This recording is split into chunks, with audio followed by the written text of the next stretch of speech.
voici des hommes bien bâtis, musclés, qui ont tout ce qu'il faut au complet, mais ils se retrouvent dans les bras des femmes, en train de les framponner ici, framponner là. Ta vie, c'est de framponner et framponner et framponner. Tu vas construire ton avenir dans framponner, framponner et framponner. Et ces femmes-là te donnent des miettes et tu es fier d'être gigolo.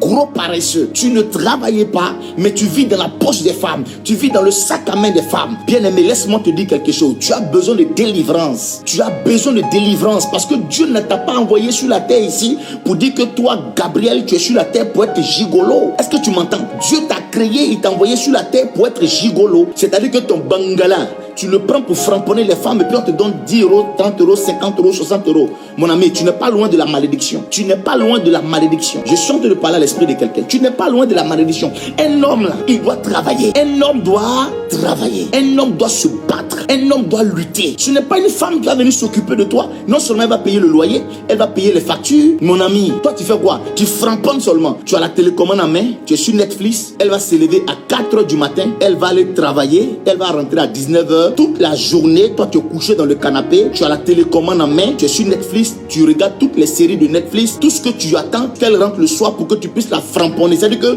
tout ce que tu as de bon sur la terre, là, c'est ton bangala.